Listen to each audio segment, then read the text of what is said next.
Hey, grace and peace. Welcome to Find the Intersection.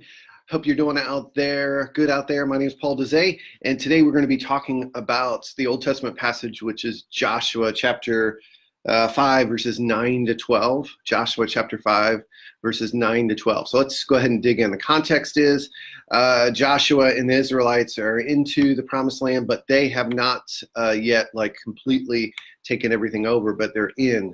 And so that's the context. So a few things that jumped out to me today in this passage is God had promised them the promised land, and that promise has been fulfilled. So they are in. So there's this idea of promise and fulfillment. So that's the first thing that I see.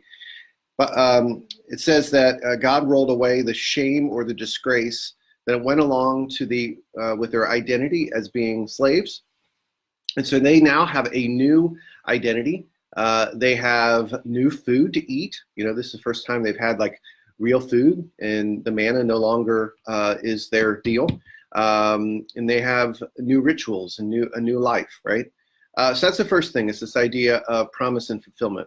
The second thing that I see in this passage has to do with they celebrated the Passover. Now, it's interesting about this celebrating the Passover is this would have been the first generation that did not experience the Passover themselves, because that generation has passed on. So this is a generation that didn't experience it the first time, but they're practicing it out of a ritual. And so I think that's incredibly important for us. And it reminds us of when we take the communion elements, we didn't experience the first communion, the Last Supper with Jesus, but we do so kind of reliving that experience. So this ritual becomes alive.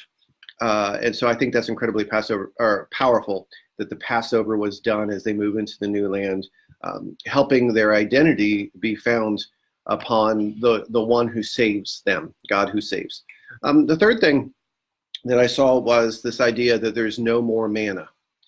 And not that there's anything incredibly significant about that idea, beyond the concern that when we are not dependent upon God for our provisions, then it's easy to forget him.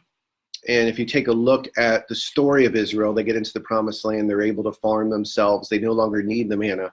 That's exactly what they do. So they forget who they are and they forget whose they are. And so the rituals of Passover are there to help them remember who they are, whose they are. But for us, I mean, that's the deal, right? We provide our own food. We have jobs. We take care of ourselves. We have our own houses. How much do we really need God? And do we forget that he has saved us because we are the ones who really saved ourselves or take care of ourselves with our own provisions? Anyway, those are the things that stood out to me in this Joshua passage. Joshua isn't a book that shows up very often in the lectionary. I think there's 3 times that it shows up over the 3-year cycle. So this is it's significant that it's in here today, and we will connect some dots as we move towards Friday. So tomorrow is the Psalm 32. So if you could do me a favor, can you jot down your thoughts and put them in the comments here so I can learn from you? And Todd Brown, thank you, sir. You just wrote down something, so let me see what you had to say. I gotta get my screen out. Okay, so I noted that when Jesus came, our dependence went from food to Christ. Ooh, that's good, dude. That's really good. Fantastic. Yeah. Share your stuff. Everyone out there who's watching this, let's learn from one another. And I'll be back tomorrow for the Psalm. Hope you guys have a great sunny day today, and grace and peace to you.